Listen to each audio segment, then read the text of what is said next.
Hey sweet friends, and welcome back to the channel, or if it's your first time here, welcome especially. I'm Sally and I'm so glad you stopped by. If you've been around for a while, just so you know, we are officially in Boise. That's where we've moved. We are super excited to be here. Also a little bit terrified as we're trying to figure out, where we're gonna live, trying to get boots on the ground in terms of business and all of that good stuff. But we're just super excited to see how the Lord provides and how everything comes together, and just feel really excited to be here overall. So we're house sitting right now. That's where I am. There's a bicycle behind me, if you're wondering what that is. And today we're actually going to be talking not at all about that, but about blood sugar regulation. This is something that I've been meaning to sit down and talk about for a while, but it just hasn't happened. So today it's what we're going to do. Learning to properly regulate my blood sugar has absolutely transformed my life. It is kind of the first thing I really got into when I got into the pro-metabolic journey, we'll say, that I've been on, that I've been sharing with you, and it is by far the most transformative. And I would argue, and I think many other people in this space would argue, that it is the #1 thing to focus on, because if you are not managing your blood sugar properly, you are putting your body under chronic stress, and it is taking away from every single other system in the body because it is essentially eliciting the same response that is meant to be elicited if, say, you are running from a wild animal, or in this day and age, if you are swerving from a car, an oncoming car in traffic. It's that fight or flight response, and we are living in that state too much of the time because our cortisol levels are being constantly elevated. I also just want to say, I hope that I'm not washed out because of this window. This was the best I could do with setup right now. So thank you for bearing with me. But all that goes to say, if we do not get our blood sugar regulation under control, the other things that we're trying to do are going to have a really marginal difference. And so as a whole, I want to just kind of talk about how blood sugar is supposed to work, what is often going wrong, and then some things that we can do pretty simply to easily and effectively take control of our blood sugar and kind of head in the right direction, reduce that chronic stress. So the pancreas is the main organ that is involved in blood sugar regulation, and there are 2 hormones that are supposed to be really running the ship 99% of the time. Those are going to be insulin and glucagon. So insulin lowers your blood sugar when you eat something. It actually doesn't matter if it's carbohydrates, protein, or fat. All of that eventually will raise your blood sugar, will be converted in glucose. It's just that carbohydrates, it's done most directly, protein and fat, it's a much longer process. That being said, when you eat something, in this case, let's say a piece of bread, your blood sugar goes up. Insulin is then released to tell your cells, hey, open the doors, let this glucose in. And then what your cells do with that glucose is use it to create ATP, which then gives your body energy. And that's kind of, in short, how that process works. Glucagon, on the other hand, is used when your blood sugar gets too low, not in an emergency state, but just on a normal basis. So think about if you're in between meals or when you're sleeping. Anytime you're fasted, glucagon may be getting involved, and what that does is it tells your liver to convert glycogen, which is the stored version of glucose, into, once again, glucose, so that it can go into your cells, and so that we can maintain a pretty tight range in our blood sugar. Now, the issue that we run into in the United States especially, but I think in much of the developed world, is that we tend to eat relatively isolated carbohydrates, or we just don't balance our macronutrients as a whole. There are I'm going to talk about cortisol, and I'm going to talk about stress. This doesn't pertain as much to like a keto diet. There are other reasons, or I would suggest, staying away from a keto diet because of how it's going to affect your cortisol. But for now, let's just kind of look at the paradigm of eating not enough protein, not enough fat, tending to eat a lot of carbohydrates, high glycemic foods on their own, or just a lot of processed foods as a whole. So what that is doing is it is dumping a ton of sugar into your blood at one time without giving you enough protein and fat to kind of regulate the entire process and slow down, we'll say, the release of glucose into your bloodstream, because of course the fat and the protein are slower digesting in and of themselves, but it also does kind of slow the digestion of the carbohydrates or the release of glucose from the carbohydrates. And unfortunately what happens, especially if you layer on like caffeine on an empty stomach or something like that, which is a metabolic stimulant, what happens is your blood sugar gets super duper duper high. Your body releases a ton of insulin because we're trying to keep it within that pretty tight range to get things back under control. But then because we don't have those slower digesting macronutrients at play, it ends up crashing your blood sugar. And there's actually only so much that glucagon is able to do. And this is where the adrenals get involved. If you've ever heard of adrenal fatigue, this is oftentimes really what's going on. But all that goes to say, your adrenal glands are releasing primarily 3 different hormones. You have cortisol, epinephrine, and neoepinephrine. Adrenaline also is just, that's what essentially epinephrine and neoepinephrine are. What happens though is those are supposed to raise your blood sugar in an emergency state. However, it's supposed to be tapped into very rarely. Mostly glucagon is just supposed to be used to raise your blood sugar. And then again, when you need that fight or flight response is when we should be releasing the cortisol, epinephrine, and neoepinephrine. But because of how a lot of us are eating or just the chronic stress we're under for whatever reason, we see a ton of pressure being put on that HPA axis, which is just kind of another more accurate word essentially for that system. You have your hypothalamus, you have your adrenals, and you have your pituitary gland, which are all going to be working together to release those hormones. Okay, so in short, you have blood sugar that is too crazy for glucagon to handle, and then you have your HPA axis getting involved where it shouldn't be getting involved, and that is putting a big strain on it.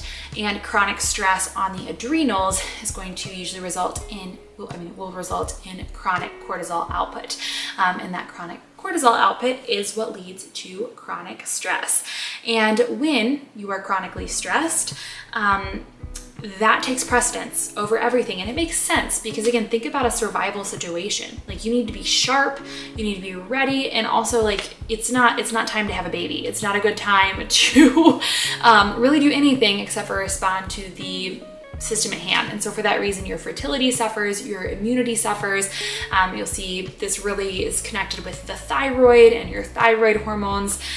Metabolic health, it all tanks over time. So of course you have your immediate effects, you have your longer term effects, but in short, that is what tends to happen. And as a little side note here, something that I've been diving into that I think is really interesting. So with women, before we hit puberty, our adrenal glands are actually producing our estrogen.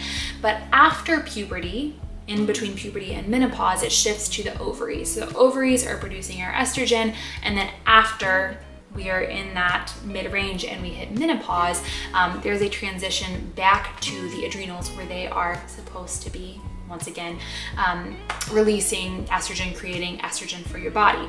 But because so many women are experiencing this like chronic stress and burden on their adrenals, they end up having a difficult time transitioning from production being in the ovaries back to the adrenals. And that's where you see these crazy symptoms coming into play, like hot flashes, you have difficulty with weight gain, maybe brain fog. All of those types of things can kind of be tied back in many cases to this chronic stress and the situation with the adrenals. So that's just a really interesting aside, and I think it does a good job of demonstrating the effects of this. But something else that, you know, chronically mismanaged blood sugar can do is it really can mess up your cell's ability to receive the signal from insulin. And that's where things like diabetes or insulin resistance as a whole, type 2 diabetes, and insulin resistance as a whole come into play, because if so much insulin is having to be released to kind of balance out this cycle, you have glucagon spiking your blood sugar,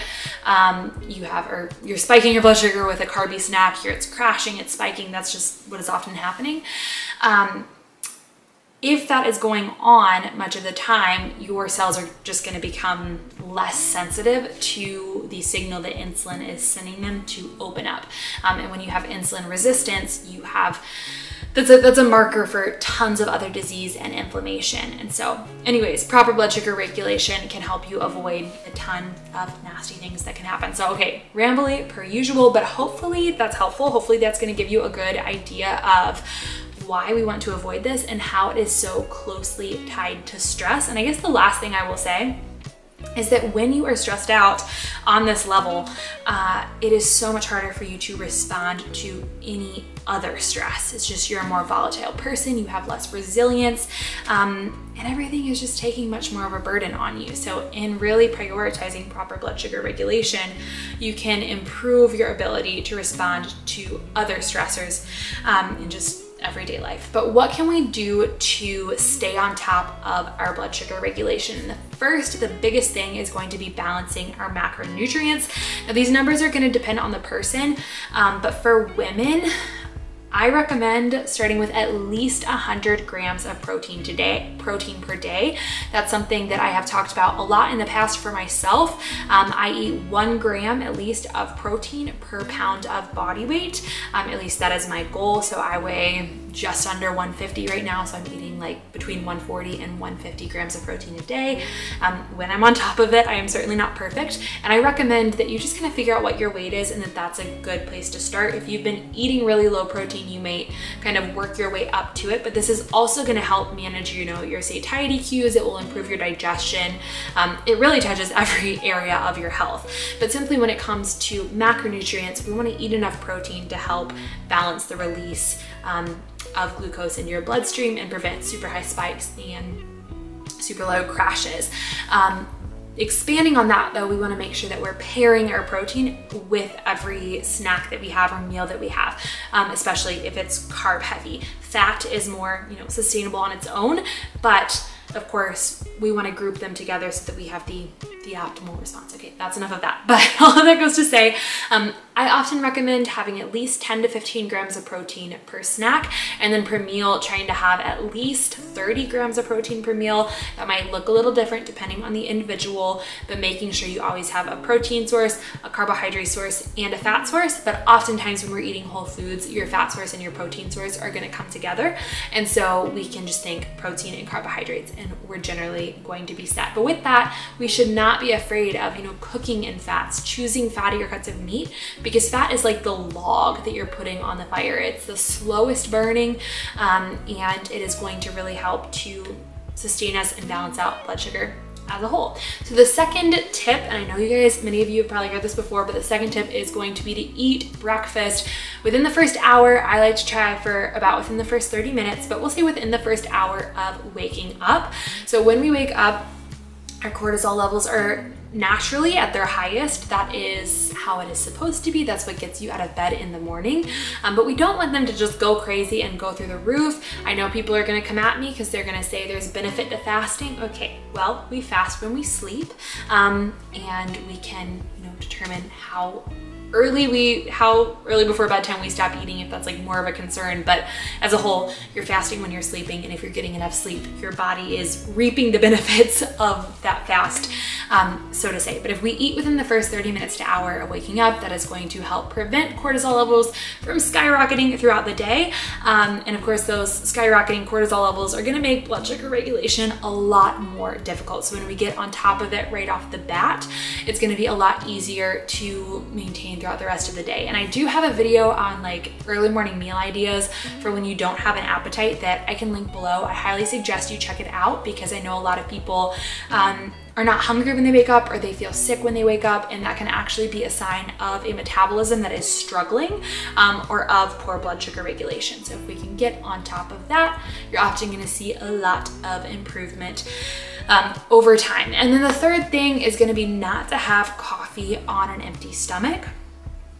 If we have coffee on an empty stomach, we are just perpetuating that cortisol, and you're kind of revving up your metabolism without giving it what it needs to manage your blood sugar, because it is, like we said, it's a metabolic stimulant, but it's going to without anything in your belly likely bring your blood sugar down and require glucagon, and maybe not just glucagon, but those adrenals to get involved in regulating the response. And I said 3, but I'm gonna throw in one more thing that I highly, highly, highly recommend, and that is gonna be having a bedtime snack. Now, this doesn't need to be immediately before your head hits the pillow. I know different people kind of feel differently about how close to bedtime they need to eat, but making sure that you're pairing, again, at least about 10 grams of protein and some carbohydrate source together before bedtime. And this is gonna help replenish your glycogen stores so that your blood sugar doesn't get too low overnight. And something really common that we actually see is people waking up in the middle of the night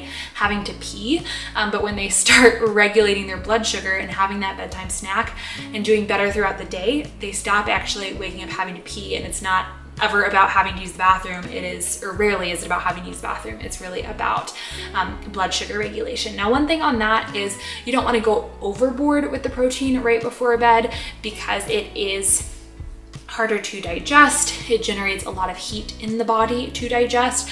And for that reason, it can make it a little bit harder to sleep if you were to have like 30 grams, 40, 50 grams of protein, you know, right before bed. But those are my 4 tips. We want to balance our macronutrients. We want to eat breakfast promptly within 30 minutes to an hour of waking up. We don't want to do coffee on an empty stomach, and we want to have a bedtime snack. So I hope this is helpful. Hope it wasn't too rambly, too chatty, but you guys know that's just how I roll, and you said it's okay, so I'm gonna have confidence in that.